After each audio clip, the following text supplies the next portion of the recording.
Craig, how do I stop my addiction to the news? My answer to this could be quite controversial for some people who watch a lot of news and want to know what's happening in the world. Because I don't have a TV. I don't watch TV. I choose not to watch TV. I choose not to watch the news. The reason for that is,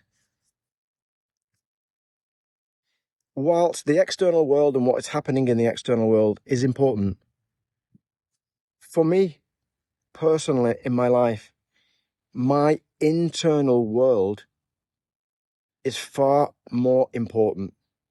You might say, what is he talking about?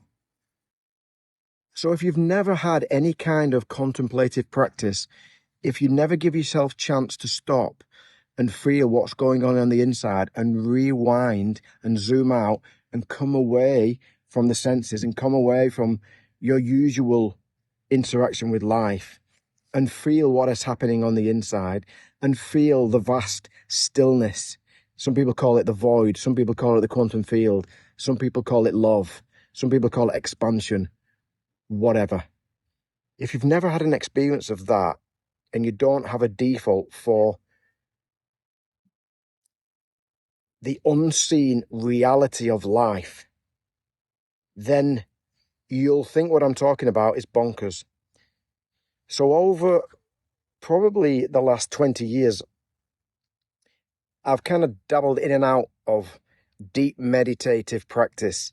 Sometimes it was still meditation, sometimes it's movement, sometimes it's walking, sometimes it's lying down, sometimes it's yoga based, sometimes it's related to nature. But I've dabbled and I've done a lot of practice that involves disinvesting my attention in our normal 3D reality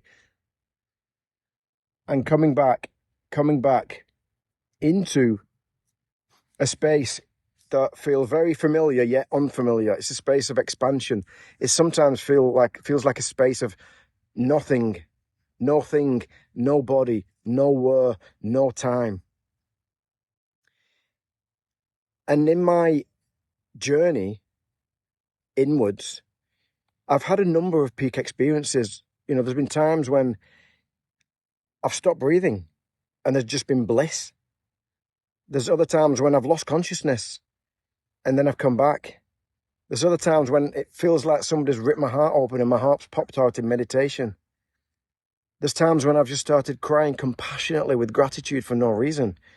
And there's times when I've just felt so much peace that when I've come back to the normal reality, life isn't the same again. And then I've gone on a journey to find out more about myself, because I know from my own experience that there's more to reality than what we see with our senses in the 3D reality that we usually call life. So that's why I don't even watch the news, because I'd rather spend my time going in, meditating, journaling, walking, connecting with nature, stopping, doing yoga, exercising, closing my eyes, listening to beautiful music.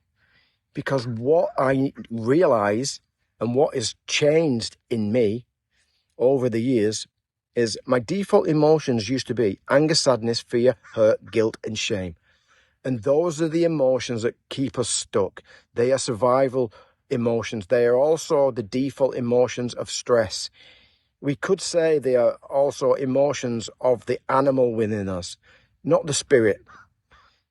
I can categorically say that now my default feelings day in, day out in my body are not those that I just mentioned.